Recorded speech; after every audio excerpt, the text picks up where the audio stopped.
Desde Parras de la Fuente, Coahuila, para Radio Patos, la Estación Cultural de General Cepeda, Coahuila. A continuación presentamos algunas cápsulas de la historia. Nadie puede ignorar que la famosa reglamentación del artículo 130 de nuestra Carta Magna, a principios de julio del año de 1926,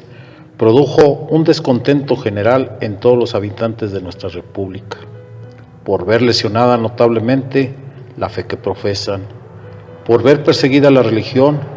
a una con sus ministros, por ver suspendidos todos los cultos en todos los templos del país. Eso hizo que en diversas partes de nuestro inmenso territorio llegara la exaltación a tal grado contra el gobierno que daba tales leyes, que se iniciaron desde luego brotes de rebelión aquí y allá, como único medio de poner un hasta aquí a los desmanes del poder constituido, ya que se habían agotado sin éxito alguno favorable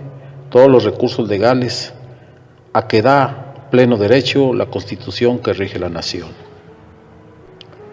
No me toca discutir a mí la licitud o ilicitud de esos levantamientos que tuvo lugar en Parras de la Fuente, Coahuila, del Estado libre y soberano que hoy habitamos, con motivo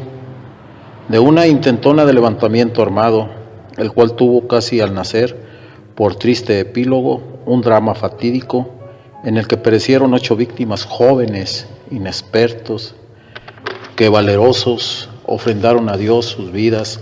por la causa de la religión católica que profesaban.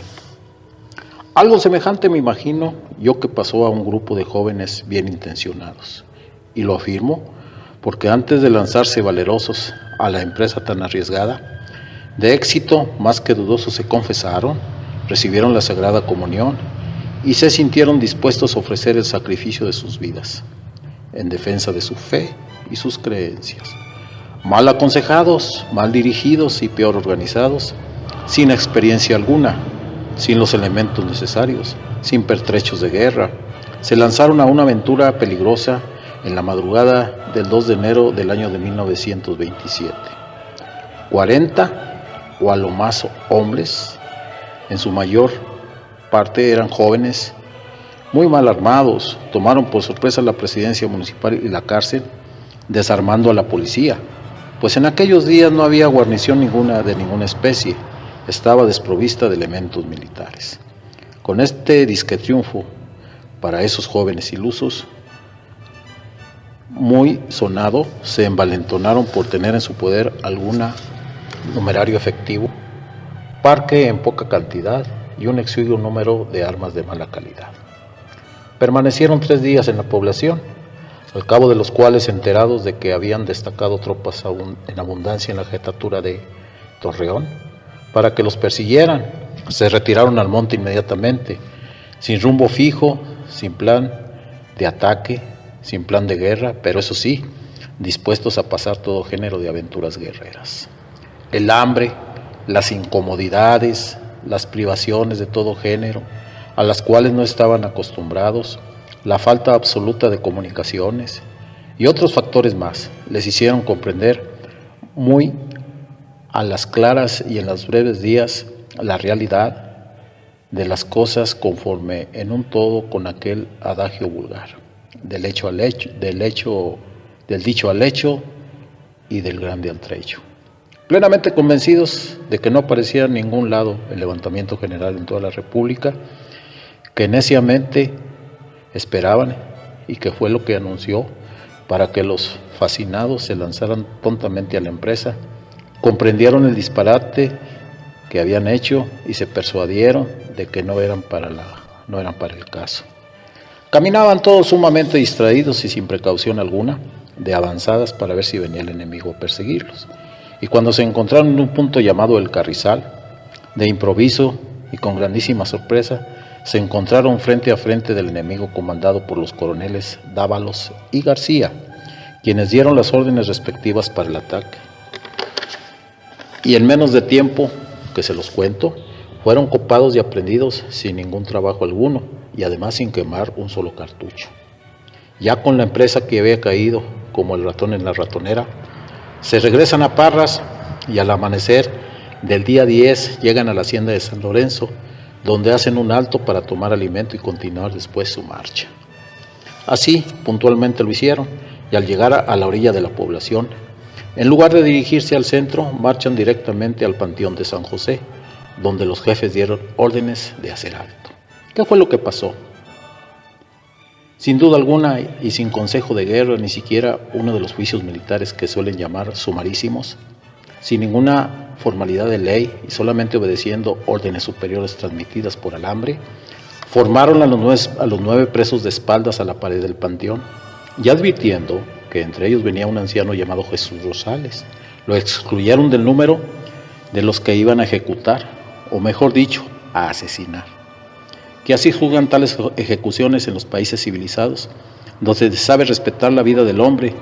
donde se toma en cuenta la ley y la justicia. Todos los jóvenes, pero principalmente Francisco Guzmán,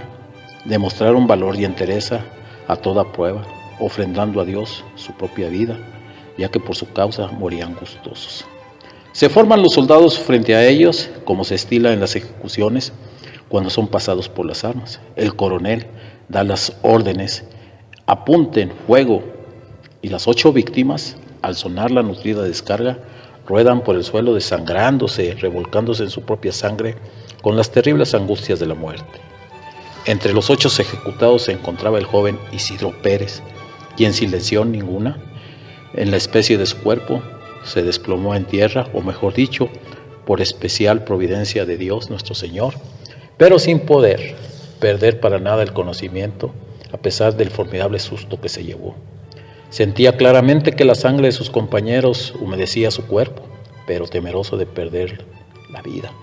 permanecía todo inmóvil. El coronel, con una calma estoica, como si nada hubiera pasado, desenfunda su pistola escuadra reglamentaria, se acerca a las víctimas y una por una le va dando el tiro de gracia en la cabeza, dejándolos enteramente destrozados. Toca su turno a Isidro Pérez, y este, al ver brillar la pistola sobre su cabeza, con un movimiento instintivo, se lleva la mano derecha sobre la frente como para cubrirse, esperando instantáneamente la muerte en medio de las mayores angustias que experimentaba su corazón. Oye la detonación, como en sueños, se siente herido levemente porque la bala da en el dedo meñique, en el cual portaba un anillo de metal con el escudo del apostolado del Sagrado Corazón de Jesús. Y cosa verdaderamente maravillosa, esto hizo sin duda que la bala cambiara de trayectoria, penetrando con el metal del anillo sobre la ceja de su ojo derecho, saliendo por el párpado sin lesionar para nada el ojo. Continúa el coronel su obra macabra, y al terminar con la consigna de ordenanza, exclama con frase blasfema, que en parte le salió fallida: ahora sí, que venga su Cristo Rey a devolverles la vida. Dicho lo cual, se aleja de las víctimas, que eran Francisco Guzmán, Antonio Muñiz, José Rodríguez, Isidro Pérez, José y Francisco Fuantos, Plácido Arciniega y Juan Silva. El primero que se acercó a los cadáveres fue el cochero Ricardo Ramos, y con gran sorpresa suya, al querer identificarlos, se enteró de que Isidro Pérez estaba con vida. Y lo reconoció, porque precisamente cuando dudaba de que fuera, escuchó de sus mismos labios: sí, soy yo. Todo él llegó pocos minutos después la madre de los infortunados hermanos Fuantos, quien al reconocer a uno de sus hijos e identificar al otro por el calzado, tan deformado así, tenía el rostro con el tiro de gracia, que nada tiene gracioso, experimentó tal impresión nerviosa que parecía haber perdido por completo la razón. Tan vaga así era su mirada, tan extraños eran sus movimientos, tan desaforados sus gritos y lamentos, tan copioso su llanto. Llega al lugar de los funestos sucesos la madre de Isidro Pérez, que los presentimientos más terribles para una madre, acompañada del profesor Juan Manuel Martínez Medina y del doctor Ibarra. Y al acercarse a su hijo y enterarse de que se encontraba vivo, aunque bañado en sangre, y de que la herida no era de cuidado, henchida de alegría, dio públicamente gracias al Sagrado Corazón de Jesús por haber librado de una muerte segura de una manera tan maravillosa. Enterado el coronel por un sargento de la tropa que entre los fusilados se encontraba uno con vida y solamente herido, y dijo con el acostumbrado desparpajo: la ordenanza prohíbe repetir la ejecución, que lo lleven al hospital para que lo atiendan. Con esto podemos muy bien decir que recibió un solemne mentiz a su frase blasfema, porque Cristo Rey, el inmortal de los siglos, no le devolvió la vida, pero sí lo libró de la muerte segura, de manera milagrosa, como se puede ver palpablemente por la narración de los hechos. Desde Parras de la Fuente, su amigo Juan Manuel García Verástegui.